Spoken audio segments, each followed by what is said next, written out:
Hey, Kyle here with Maple Systems. Today I'll be showing you one of our web HMIs that's HTML5 powered with a Chromium browser version 132. It's IP66 rated for washdown environments. It has optional Wi-Fi and it has a capacitive touchscreen, and these are just some of the features. It's the cMT3108XPW. Let's take a look. Okay, when unboxing the cMT3108XPW, this is what you'll see. You'll see the Maple Systems warranty. Then there is the cMT3108XPW series installation guide. Underneath that is the cMT3108XPW Web HMI. And then there are also some accessories underneath the Web HMI. There are some brackets and screws for mounting. And then there is a USB stick clamp with a tying strap. Here is the cMT3108XPW. This is a 10-inch model. It's HTML5 powered with built-in Chromium browser version 132. You can easily integrate with Codesys Web Visu, Raspberry Pi, Node-RED, Apache, Ignition, and Arduino. It has a quad-core RISC CPU. It's IP66 rated for washdown environments and an operating temperature of 0 degrees Celsius to 55 degrees Celsius or 32 degrees Fahrenheit to 131 degrees Fahrenheit. And it has a capacitive touchscreen. It also can have an optional Wi-Fi expansion module, and it's VESA or panel mount. On the back of the unit, there are 4 75 by 75 millimeter VESA mounting holes. Then there's also a built-in mono speaker. There's also a battery compartment. And here is where you would insert the Wi-Fi expansion module connector. And of course, this is optional. Then on the bottom, right here is your power connector for your 24 volt DC power supply. Then there is a USB host port. This is type A. Then there are 2 RJ45 Ethernet LAN ports. Now I'm going to power on the Web HMI. So I have a power supply going into the unit, and then I also have an Ethernet cable going into LAN 1. So I'm going to turn on my power supply.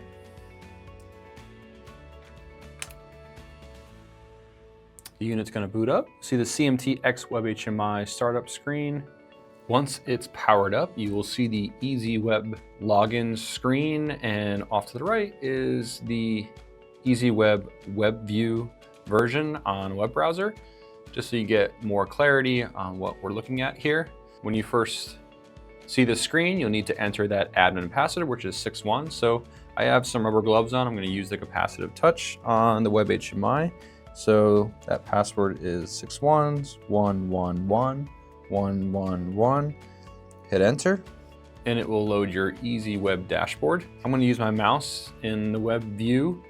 And if you click on system, you can click info, and it gives your HMI name, date and time.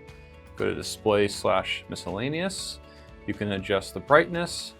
You can turn your audio on and off, audio volume, touch sensitivity, show mouse cursor. So there are several display miscellaneous settings here. Go down to features, VNC/WebView setting. Here you can enable VNC, and you can also enable WebView setting, which I'm using right now. Go up to network, Ethernet. Here's where you set up your IP address for your Web HMI.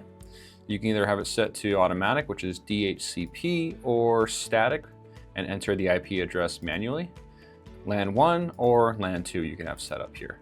Administration, here you can set your system password, OS update, and factory reset. Go up to web browser setting. Here's where you'll enter your IP address to access the URL. And you can either enter the IP address here where it says default website, and then you would click exit here, and it'll bring you back to the startup screen. And then after 5 seconds, it'll load that URL. Or you can enable navigation bar and then enter the URL up here in your navigation bar, and then hit enter, and it'll load your URL. So I'm just gonna go the other route, and I've entered a IP address here. Now you need to enter the IP address. You cannot enter the actual URL. You'll need to enter the IP address of that URL. So enter it here, and then click exit. And then after 5 seconds, from the startup screen, it'll load that URL. So I have google.com here. I'm just gonna enter Maple Systems, and then it'll load maplesystems.com here. Click this. And here is the Maple Systems website. Now you can also use your capacitive touchscreen, of course, on Web HMI. You can scroll on your screen here, and then you can click within. You can click products. It'll load the products page, and then click Web HMI, and it will load the Web HMI page. And then of course you can scroll here as well using the capacitive touch. So that is how you would configure a URL on your Web HMI and then access that web URL. Well, that wraps up everything today. And if you enjoyed this video, be sure to like it on YouTube and subscribe to the Maple Systems YouTube page. To find out more on our cMT Web HMIs, you can visit the Maple Systems website or reach out to our sales team, sales@maplesystems.com. Thank you so much for watching and have a great day.